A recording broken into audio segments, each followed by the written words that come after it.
Eu coloquei aqui uma ordem, eu peguei algumas coisas e achei que deveria levar por esse caminho. E eu considero que, depois que você vive bem com a sua família, que você cuida bem dela, que você se entende bem com ela, que você equilibra bem entre a família e o seu ministério, você precisa de comportamento ético. É necessário comportamento ético. Eu quero ter um ministério pastoral bem equilibrado, depois de eu estar bem com a minha família, vivo bem com a minha família, equilibro bem com ela, eu preciso de comportamento ético. Um pequeno conceito sobre ética, nós temos um professor de ética ali, o pastor Manuel Antônio, né? Vejam só, a ética é um ramo da filosofia que estuda, orienta e controla o comportamento humano em sociedade.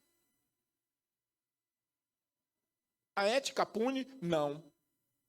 A ética não pune. Quem pune é a moral. Só que existe uma diferença entre a ética e a moral. A ética, ela estuda, ela orienta, ela controla o comportamento humano em sociedade. Por exemplo, nós somos um grupo aqui, existe uma ética para este grupo aqui. E eu tenho que me comportar de forma ética diante deste grupo. Agora, quando se fala de moral, porque a ética, ela apenas controla, ela orienta como o indivíduo está se comportando na sociedade. Ela ensina para ele o que é correto e o que não é correto. Olha, isso você pode fazer, aquilo você não pode. A moral, não. A moral já não é para a sociedade. A moral, ela atua de forma pessoal, individual, porque a moral é uma espécie de regra.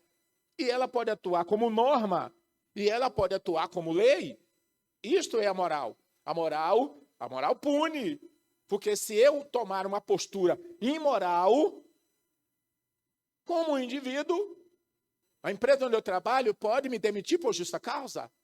Porque eu infringi em uma certa condição moral. Então, por isto, assim, por exemplo, você está a uma velocidade fora do comum dentro da cidade, ou mesmo na BR. A polícia pega você de uma blitz, ali é uma questão moral. Então, você desobedeceu uma regra. Então, você vai sofrer uma penalidade. Então, a moral pune, a ética orienta. Então, o comportamento dos seres humanos, né, na sociedade. O comportamento humano na sociedade. Então, a ética, ela traz justamente esta orientação. Então, é muito louvável a maneira que o homem ético analisa a sua existência. Porque, por exemplo, uma pessoa ética, ele pratica a ética, ou seja, ele faz o que é correto, não por medo de ser punido, mas ele faz o correto porque é melhor para a sobrevivência dele. Por isto que o comportamento ético é muito importante para o obreiro.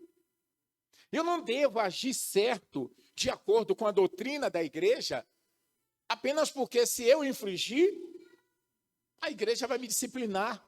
Não, mas eu devo agir corretamente em relação ou diante à ética da igreja, que é a doutrina dela, não porque se eu infringir, eu poderei ser disciplinado, mas porque eu me sinto bem de fazer a coisa da maneira correta.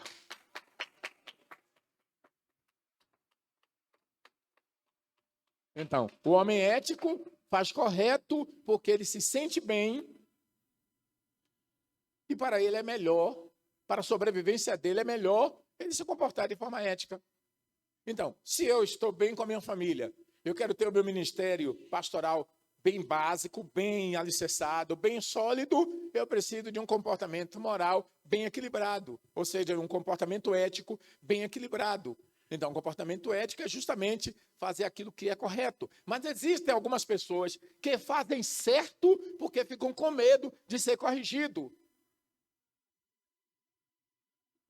Não faça certo porque se você fizer errado, alguém vai te corrigir. Mas faça certo porque você se sente bem em fazer as coisas da maneira correta.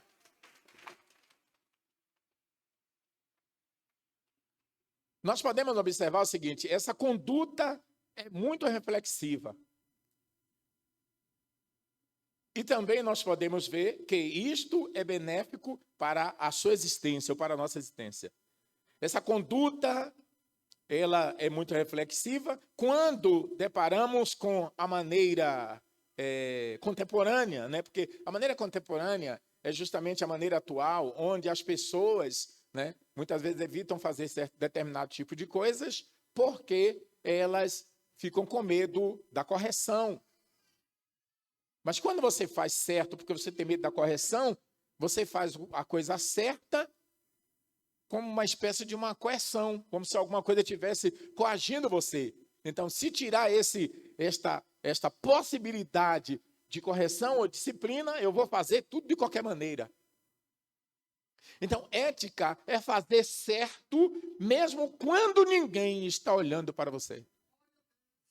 Ética é fazer certo quando você está em algum lugar que a sua mulher não está, que o seu pastor não está, que o seu patrão não está, que o seu gerente não está. Isto é ética. Fazer certo mesmo quando não tem ninguém te vendo. Por quê? Porque o homem está longe de você, mas Deus está perto e os olhos dele estão em toda parte.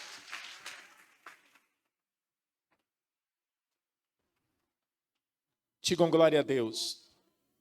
É claro que não usar da famosa, aqui o autor fala sobre a famosa carteirada, que é o cara, ele é uma autoridade, né? Eu sou uma autoridade. Aí ele vem de lá e de repente ele está infringindo em alguma coisa, vamos supor, alta velocidade.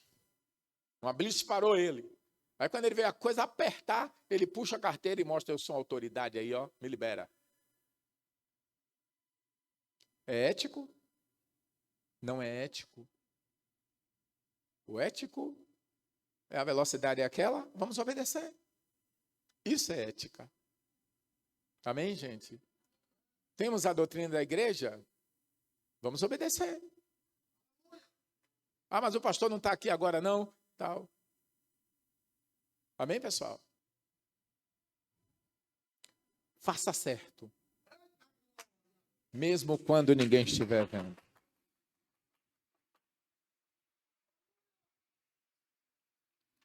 Diga glória a Deus. Vendo aqui, entendamos que a ética é como algo universal, global, para todas as igrejas e denominações cristãs. Muito embora ela possa abarcar o mundo secular também. Então, a ética, ela tanto abraça todas as igrejas, como ela também tem o seu braço secular. Então, se você for bem ético, tanto faz, porque nós sabemos que existe a ética secular e a ética cristã. Mas se você viver bem na ética secular, você vai se enquadrar bem na ética cristã. Porque ética é ética. Quem está entendendo, diga amém. Porque ética é escolher a melhor maneira de viver, ver o que é melhor para você e para a sociedade onde você está vivendo. Diga glória a Deus. Então, vamos lá.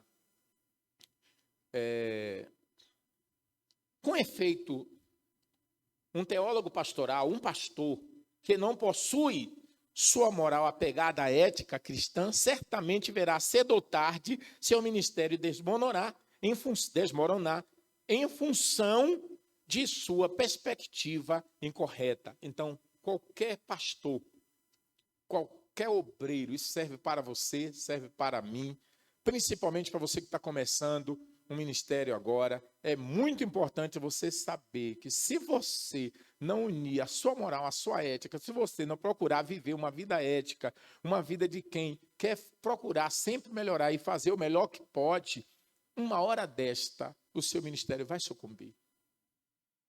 Vai sucumbir. Quem está fazendo errado, fazendo a coisa da forma errada, uma hora ou outra, num dado momento, você vai ver que vai desmoronar tudo. Por isso que muitas vezes as coisas desmoronam. Porque as pessoas, não tem ninguém me vendo, estou longe. Não, aqui não tem ninguém, vou aprontar. Mas uma hora dessa, você vai cair na sua contradição. Então é melhor fazer correto. Vamos fazer correto. Vamos agradar a Deus.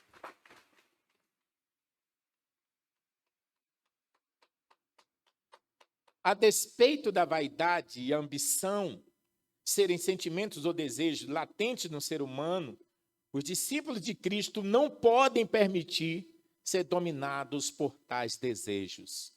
A fonte da verdadeira sabedoria é o temor ao Senhor. Provérbios capítulo 1, versículo 7, assim como Provérbios também, ou seja, Salmos 111, versículo 10, também diz que o temor do Senhor é o princípio da sabedoria. Compondo a postura ética, temos o bom trato, ou seja, a atitude educada para com todos. Ser educado com as pessoas. Eu sei que existem momentos que a gente precisa corrigir, que a gente precisa chamar, que a gente precisa... Mas procure falar com as pessoas, procure tratar elas da melhor maneira possível. Nós sabemos que muitas vezes a gente perde o equilíbrio, a gente fica um pouco aborrecido, mas se for necessário até chamar e pedir desculpa, chame e pede. Porque isso não vai diminuir nada em você. Você está aí, você é um obreiro. Trata as pessoas bem quando elas chegarem na igreja. Você está na porta. Muitas vezes a gente vai pregar em determinados lugares. Quando nós chegamos lá, está cheio de obreiro do lado de fora. As pessoas vão chegando ali, ó, e eles estão batendo papo. Irmãos, membros da igreja, no meio misturado com obreiro, tudo conversando. Não vê os visitantes chegando, não vê saindo, não vê o pregador chegar. Uma certa feita eu fui convidado para pregar em um certo lugar. Quando eu cheguei lá, o culto era em um ginásio. E eu cheguei na porta, estava eu e minha esposa. E quando nós chegamos ali, ficamos na porta assim, olha, tinham cartazes espalhados na cidade com a minha foto e a foto da minha esposa. Inclusive lá na porta do ginásio. Chegamos, ficamos ali. Será que eles não perceberam que nós éramos estranhos? Que nós não éramos dali? Será que não perceberam? Perceberam. Mas ficaram um olhando para a cara do outro, e eu com a minha esposa sem saber por onde a gente entrava. Até porque o acesso ao palco era um pouco assim, a gente não sabia por onde ir. O ginásio estava cheio. Ficamos ali na porta olhando. Vamos para lá e para cá, até que o pastor nos viu, chamou um obreiro e mandou vir nos encontrar. E aquele obreiro veio, né? Aí falou com a gente, disse, não, é por aqui. Aí nós fomos. Aí eu fiquei falando, filha, este é o grande problema da nossa igreja. As pessoas chegam, ninguém dá atenção. As pessoas saem, ninguém dá atenção. E com isto, nós perdemos muito. Uma certa feita, na minha terra, fomos convidados para pregar em uma congregação. Chegamos lá, eu fiquei assim, tal, e fiquei. Aí, de repente, eu chamei um obreiro e disse, vem aqui, aqui é a congregação tal? Ele disse, é. Eu disse, é aqui que eu vou pregar hoje. Aí o obreiro respondeu, um momentinho só que eu vou perguntar ao pastor. Vocês estão entendendo? Então nós chegamos ali, ficamos ali fora, querendo entrar, mas digo, mas será que a igreja que eu vou pregar é essa mesmo? Assim acontece com os visitantes que chegam na igreja. Ninguém olha, ninguém presta atenção, só cumprimenta quem você conhece, quem você não conhece, você não cumprimenta, não saudamos ninguém. Entra um visitante hoje pela primeira vez, entra e vai embora e a gente não sabe que ele, ou não mostra para ele que percebemos que ele veio pela primeira vez. E com isso nós perdemos, porque tem outras igrejas por aí que não tem a unção que essa igreja tem, que não tem a oração que essa igreja tem, que não tem os obreiros valorosos que esta igreja tem, mas tem, sabe o quê? Cuidado, educação, atenção com as pessoas.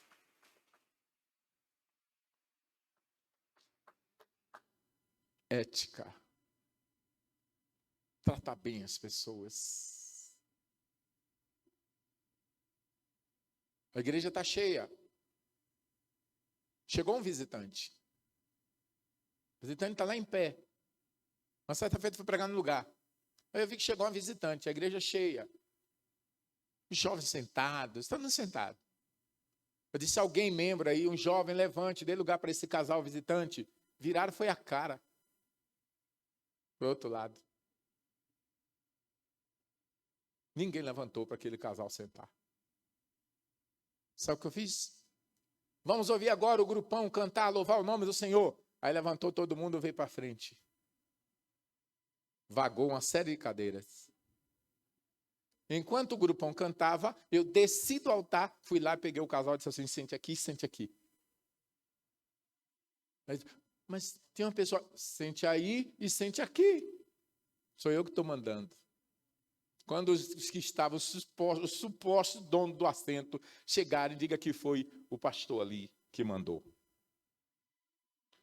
Sabe o que foi que os supostos donos do assento fizeram?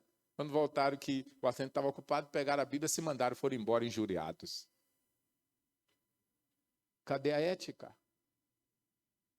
Precisamos de ética ou não precisamos? Precisamos de ética ou não precisamos? Então, muitas vezes oramos, não resta dúvida. Essa igreja ora. Não resta dúvida. Vocês são usados demais. Nós somos. Deus usa a gente. Essa igreja era para não ter mais lugar onde colocar gente.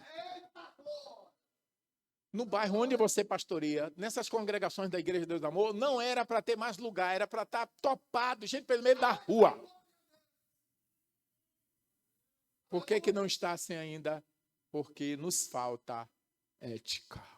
Falta ética em mim, falta ética em você, falta ética em todo mundo. Falta ética. A gente não preocupa.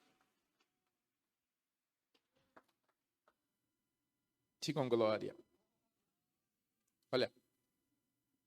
Compondo a postura ética, temos o bom trato, ou seja, a atitude educada para com todos. Estas evidências são acompanhadas pelos membros da igreja e pela sociedade. Por isso, há necessidade de cobrar tais requisitos dos obreiros. O ministro deve ser apegado à palavra e deve ter cuidado com a sã doutrina. Ele deve exortar, conversar, disciplinar, corrigir, repreender, mas com mansidão e longanimidade. Segundo Timóteo, capítulo 4, versículo 2. Então, você pode corrigir, você pode conversar, você pode disciplinar, porque tem casos que não tem para onde você correr. Poxa, tem casos, gente, que você olha assim, meu Deus, eu gosto dele, eu gosto dessa irmã, eu gosto desse irmão, mas ele cometeu um erro que não tem para onde você correr. Poxa, você vai ter que fazer o quê? O cara foi lá.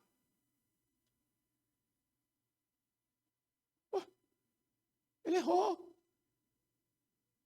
A pessoa cometeu um adultério. Puxa, era meu amigão, mas ele cometeu um adultério. Eu vou fazer o que com ele? Não, vou deixar ele aqui em cima do altar. Glória a Deus, ele é meu amigo. Ele é gente boa, vamos passar a mão no ombro, a mão na cabeça e acabou. Não, a ética entra aí. Entra ou não entra? A ética, ela estuda, ela orienta e ela controla. E ela controla o comportamento do ser humano, do indivíduo, em sociedade. Ele errou? Ô filho, vem aqui, senta aqui. Olha, gosto de você, você é meu amigo, é uma boa pessoa, mas é aqui, é a Bíblia Sagrada, é o regulamento da igreja. Fica aí, eu vou fazer o que eu vou ver o que é que eu posso fazer para te ajudar. Mas você vai ser disciplinado, tá bom? Agora fica aí, se humilha e vamos ver aí o que é que a gente vai fazer.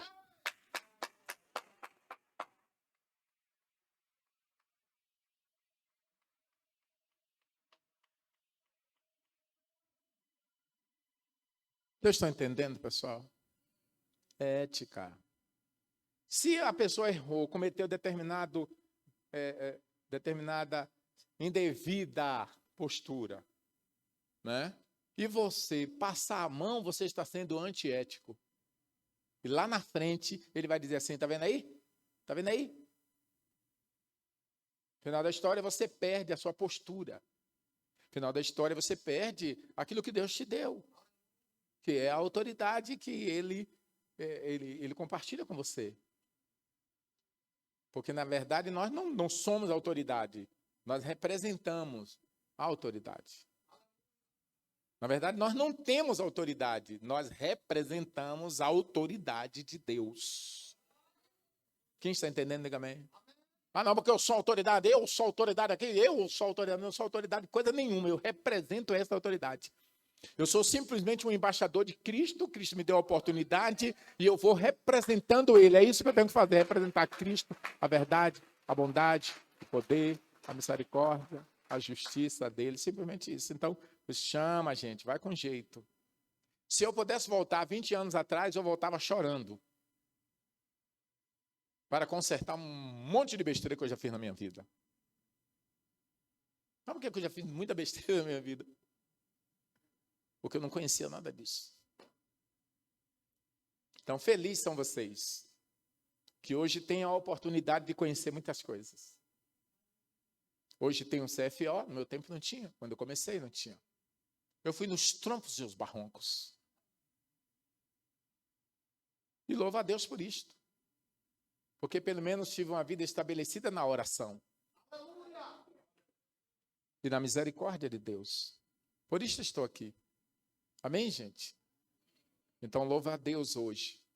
Que hoje você tem vários tipos de ensinamentos aí, várias possibilidades para você aprender a servir a Deus melhor. O tempo que nós estamos vivendo hoje é um tempo que merece dar glória a Deus. Dê glória a Deus aí, vai.